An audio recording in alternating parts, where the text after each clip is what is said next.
Welcome back to Cybersea of Galilee, DSMME, on this May 30th, and today is Trinity Sunday. Now, it doesn't get any better or bigger or more huge when we, in our human nature, consider God than we consider three persons in one God. That's the greatest mystery, and we will spend all eternity contemplating and meditating on that mystery because we cannot understand it, but we know it by the gift of faith.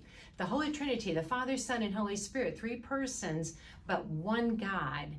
And today also, which you might not know because she's not going to really be appearing a whole lot in the liturgy of this day, is also the feast of a great saint, a very young girl. And I'm going to ask Sister Mary Michael, who is holding a beautiful image of Saint Michael on purpose for something she will be explaining, to tell us about Saint Joan of Arc, the woman warrior. Yes, Saint Joan of Arc. So there's a lot of misconceptions about Saint Joan of Arc, and I think Saint Michael is a great person. He is a person, even though he's an angel. He's a great person to introduce Saint Joan of Arc because he had this recognition that God was the greatest and the most important.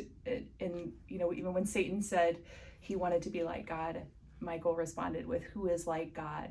And his humility was very profound. And you think about this girl living in this small village in France who was a peasant and didn't know how to read or write and was really a nobody when it came to fighting wars. She knew nothing about fighting.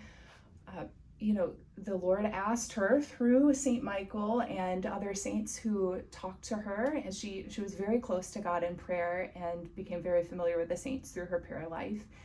And they asked her to lead, to really help France to win this war against England, and they were really taking over France. And I think France would not be what it is today without Saint Joan of Arc. Mm-hmm. And so this small girl who knew nothing about war strategies and much less weapons went to the leaders in France and asked to lead the war, and they basically laughed at her.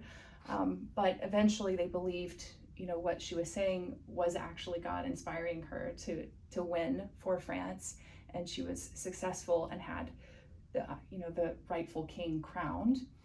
But what I think is beautiful about her is, just like Our Lady, saying yes to God and constantly asking, what is his will? And he will give us the strength to do great things like he did to Our Lady and like he did with Joan of Arc. Now, Sister, did all this obedience to the divine plan cost Joan of Arc anything? Oh, yes. Very much. Very much. So, she How much? Obviously it cost her life. She was martyred and killed because she ended up on the wrong side. The English captured her. And really just motives of vengeance. They sought every opportunity to kill her and eventually tried her for being a heretic and claiming that she was crazy when it was just an excuse to have her killed in revenge. And then years later, she was, her whole character obviously was studied, and it was proclaimed by the church that indeed she was a great saint and a very heroic one. At a very young age, she was in two different battles. She actually received arrows that went in her, and it's amazing that she continued to go out and to fight, which she certainly did, but she did not die on that battlefield. She died on the battlefield of the human nature.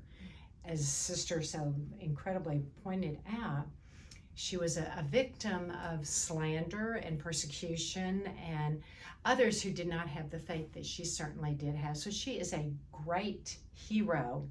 And on this Feast of the Blessed Trinity, he, God, was the only one that she really did know that no matter what it would cost of her, she would serve all the way to the point of her death. Sister, thank you so very much for joining us today and telling us about this great saint. Signing off from Cybersea of Galilee, DSMME.